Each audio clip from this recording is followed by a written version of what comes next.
Oi minha gente, tudo bem com vocês? No vídeo de hoje nós vamos falar sobre um assunto que deixa muita gente em dúvida. Vale a pena realmente viver de aluguel? O nosso objetivo nesse vídeo não é decretar o que é certo, o que é errado, mas a gente vai falar o que deu certo na nossa vida, o que a gente colocou em prática e mostrar pra vocês o nosso ponto de vista. Trouxe o João aqui hoje pra falar sobre esse assunto, porque é um assunto que ele fala frequentemente lá no Insta dele. E caso tu goste de assuntos de finanças, segue ele lá e fica por dentro de tudo que tu precisa saber sobre esses assuntos de finanças. Bom, pessoal, como a Vicky disse, esse é um assunto bastante polêmico, né? Muita gente tem dúvida e as dúvidas, na verdade, elas estão muito ligadas a uma questão cultural, né? De como a gente aprendeu desde pequeno a lidar com dinheiro, do que a gente aprendeu sempre ouvindo que a gente tem que comprar o nosso próprio imóvel, a gente tem que ter o nosso carro, né? Quem casa quer casa, esse tipo de ensinamento que a gente tanto recebeu e na nossa cabeça muitas vezes não faz sentido quando a gente ouve falar de pessoas que pagam aluguel, né? Então logo vem aquela afirmação que na verdade ela não tem tanto fundamento, mas é assim, não, pagar aluguel é jogar dinheiro no lixo. Isso na verdade não tem sentido, né? E aqui nesse vídeo a gente vai tentar explicar de uma forma mais simples, de uma forma mais objetiva,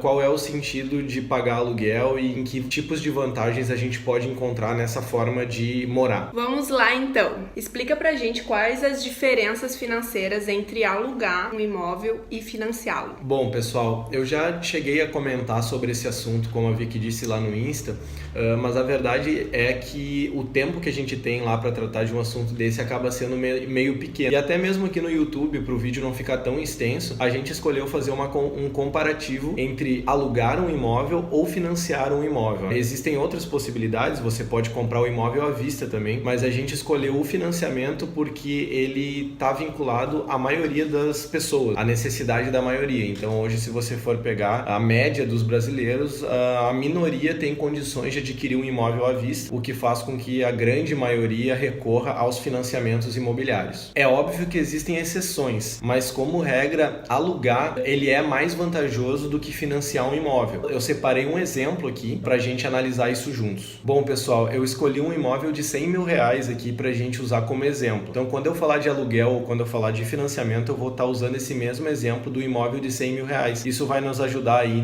nos cálculos. Em média, um aluguel ele custa 0,5 do valor de venda de um imóvel. Esse percentual ele pode ser menor e pode ser maior. A gente vai trabalhar aqui com 0,5, né, que é 0,5%. Então, num imóvel de 100 mil reais, a gente vai trabalhar com um aluguel de 500 reais por mês. O financiamento eu fiz uma simulação na plataforma do meu próprio banco e eu escolhi uma opção para não correntista, como se eu não fosse cliente do banco. E sempre trabalhando com custo efetivo total, que é superior àquela taxa de juros que normalmente o banco ele nos oferece nas propagandas, nos comerciais que eles vinculam na internet. Então sempre tem que estar muito atento a isso, porque na maioria das vezes eles oferecem lá 8% ao ano, 9% ao ano, mas o custo efetivo total desse financiamento ele é superior. Então a gente vai trabalhar com uma taxa de 12,55 ao ano para esse financiamento que a gente usou como exemplo. Bom, então eu utilizei no meu banco esse financiamento, fiz essa simulação, simulando para aquisição de um imóvel de 100 mil reais, tá? A entrada mínima era de 20 mil reais, então eu fiz a simulação de um financiamento de 80 mil reais. Esse financiamento eu fiz no prazo de 30 anos, 360 meses, né? Que a gente tem aqui na cultura do Brasil de sempre parcelar no máximo que dá, no prazo mais longo, e eu fiz nesses 30 anos para ver como que ficaria o meu financiamento. A parcela inicial ficou em 964,55, quase R$ 1.000. Mas como é uma parcela decrescente, ela vai todo mês diminuindo, né, até chegar num patamar bem inferior lá no final do financiamento. Então, qual seria o meu desembolso total com esse financiamento no fim das contas? Quanto eu gastaria efetivamente, né, dando essa entrada de 20 mil reais e financiando os 80 mil reais para adquirir o meu imóvel de 100 mil reais? O desembolso total foi exatamente R$ 239.383,86 com 67 centavos, sendo que desse total já está incluído os 20 mil da entrada. Então 219.383 com 67 era o total do financiamento dos 80 mil reais. No final do financiamento, o imóvel ele vai ter me custado 239% do valor original, ou seja, nós estamos pagando aqui quase 2 imóveis e meio, né? Então um imóvel que inicialmente tinha um valor de 100 mil reais, eu tô quase desembolsando 240 mil reais no final do prazo. É muita coisa, gente. Tá, então qual é a alternativa que a gente teria para fugir desse financiamento? O que a gente pode fazer?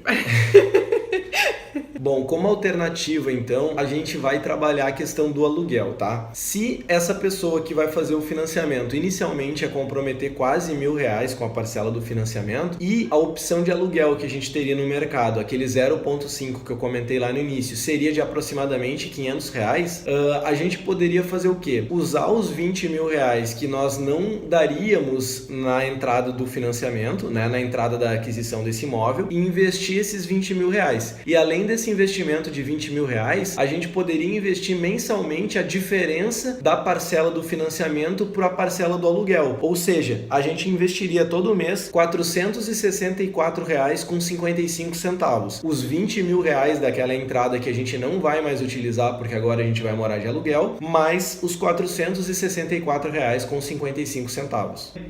A pessoa apareceu na janela, eu acho que o Gabriel. Maldito Gabriel.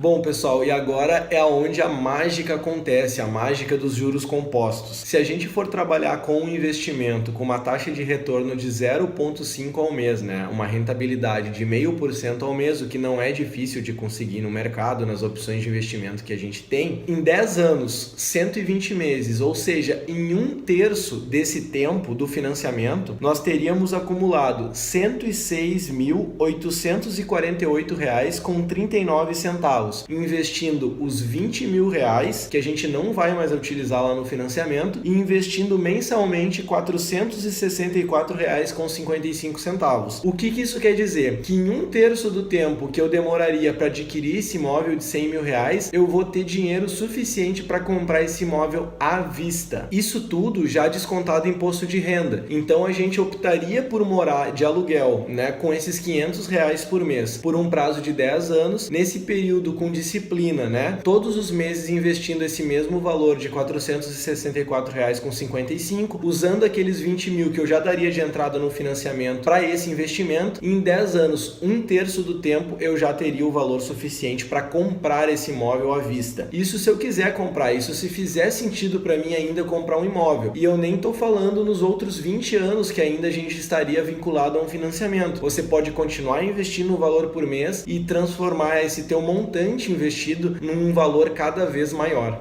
É claro que eu não estou levando em consideração alguns outros detalhes que são importantes. Eu não estou aqui falando da taxa do valor da comissão do corretor quando você compra um imóvel e você tem que pagar. Eu não estou falando de eventual valorização ou desvalorização do imóvel, o que é possível que aconteça. Então existem outros custos atrelados a essas operações que a gente não tem como se debruçar aqui nesse vídeo. Mas em linhas gerais eu pincelei as informações mais relevantes, os números mais importantes para vocês terem uma compreensão geral, que muitas vezes essa carga cultural que a gente recebe de informações e que a gente tem como verdade, por exemplo, pagar aluguel é colocar dinheiro fora, não necessariamente seja verdade. E o que é importante é que a gente analise os números. Os números vão dizer sempre qual é a opção mais vantajosa para a gente. Certo, então a gente entendeu sobre financiamento, ali todos os cálculos, mas e quando é benéfico ter um apartamento, enfim, um imóvel próprio? Adquirir um imóvel próprio, ele pode ser benéfico sim em algumas situações, tá? Eu vou citar aqui duas. Uma delas, por exemplo, é quando você consegue adquirir um imóvel muito abaixo do preço. Isso é bem comum em casos de leilão, por exemplo, né? Onde você paga muito menos pelo imóvel do que ele realmente vale.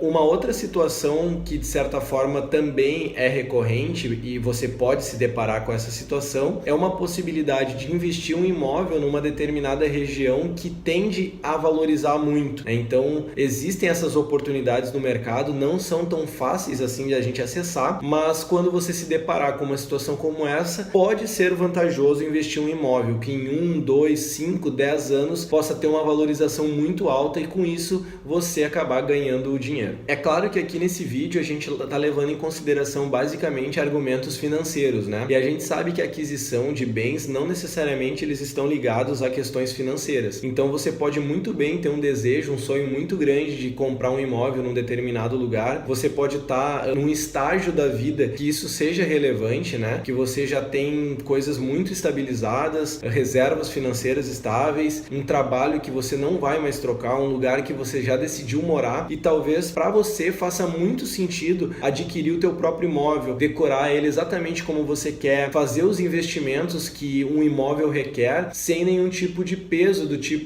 daqui a pouco, daqui a um ano, o proprietário do imóvel pode me pedir de novo o imóvel, né? Que é o risco de quem mora de aluguel. Talvez faça sentido por outras circunstâncias para você ter um imóvel, né? Mas financeiramente é muito difícil que financiar um imóvel seja mais vantajoso que alugar, mas existem exceções. Tá, e no caso, se a pessoa já tem o dinheiro para comprar à vista o imóvel? A lógica de quem tem o dinheiro para comprar um imóvel ela é parecida, porque ao invés de comprar esse imóvel à vista, essa pessoa poderia muito bem investir esse valor que ela tem para comprar o imóvel, ter uma receita desse investimento, né, com base na rentabilidade desse investimento, e com esse valor ela pagar o aluguel e possivelmente iria sobrar ainda dinheiro, né? Então, financeiramente, mesmo que a pessoa tenha o dinheiro para comprar à vista o imóvel, acaba sendo mais inteligente ela investir esse dinheiro, receber os frutos desse investimento e com esses frutos ela pagar um aluguel e ainda sobrar o dinheiro para reinvestir ou para alguma outra necessidade. E quais outros benefícios que tu acha relevante a gente falar aqui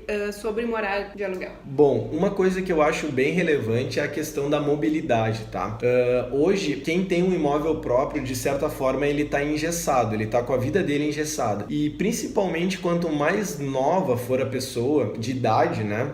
Mais dinâmica acaba sendo a vida. Então são oportunidades de emprego que às vezes vão exigir que a pessoa se mude de cidade, se mude de estado, até mesmo de país. São oportunidades de estudo, faculdade. Às vezes a vida muda no sentido de que a pessoa tem um filho, ou daqui a pouco ela já comprou um imóvel pensando no filho e nasce um segundo filho, nasce um casal de gêmeos. Enfim, pode acontecer uma série de mudanças na vida das pessoas que às vezes aquele imóvel que você comprou lá atrás e ele era exatamente adequado para a tua necessidade do momento, ele passa a não ser mais. Então, essa falta de mobilidade que um imóvel próprio ele te dá, acaba sendo, na minha opinião, um ponto muito importante. Enquanto que no aluguel você tem a situação oposta. Você tem total mobilidade, né? Se em algum momento aquele imóvel não satisfaz mais a tua necessidade, ele não está de acordo com aquilo que tu precisa, você simplesmente procura outro imóvel e se muda. Então, isso não é um problema. Eu acredito que o aluguel, nesse sentido, ele tem uma vantagem muito grande com relação ao imóvel próprio. Outra coisa importante é a questão da liquidez. Então, comprar um imóvel é concentrar um valor muito alto, uma quantia muito grande, em um bem de baixa liquidez, né? Porque você não consegue se desfazer de um imóvel com uma velocidade, uma facilidade muito grande. Então, hoje, pra gente não faz nenhum sentido investir num imóvel, né? E ter uma quantia concentrada nele. Às vezes as pessoas não têm mais patrimônio fora o imóvel e têm concentrado naquele bem 300, 400, 500 mil reais. Para nós faz muito mais sentido morar de aluguel e ter valores investidos de outra forma que nos proporcione também maiores rentabilidades e em parte desse patrimônio maior liquidez, o que o imóvel não consegue proporcionar. Pessoal, em resumo é isso que eu teria para compartilhar com vocês. É um assunto que possui muitas variáveis, né? Então possivelmente no teu caso específico você vai ter uma dúvida que talvez eu não tenha esclarecido por aqui e nesse caso você pode nos perguntar através dos comentários do Insta que a gente vai ajudando dentro do possível, beleza? Então é isso, minha gente. Esperamos ter ajudado vocês nesse assunto, colocado, né, a nossa opinião sobre isso. Até semana que vem.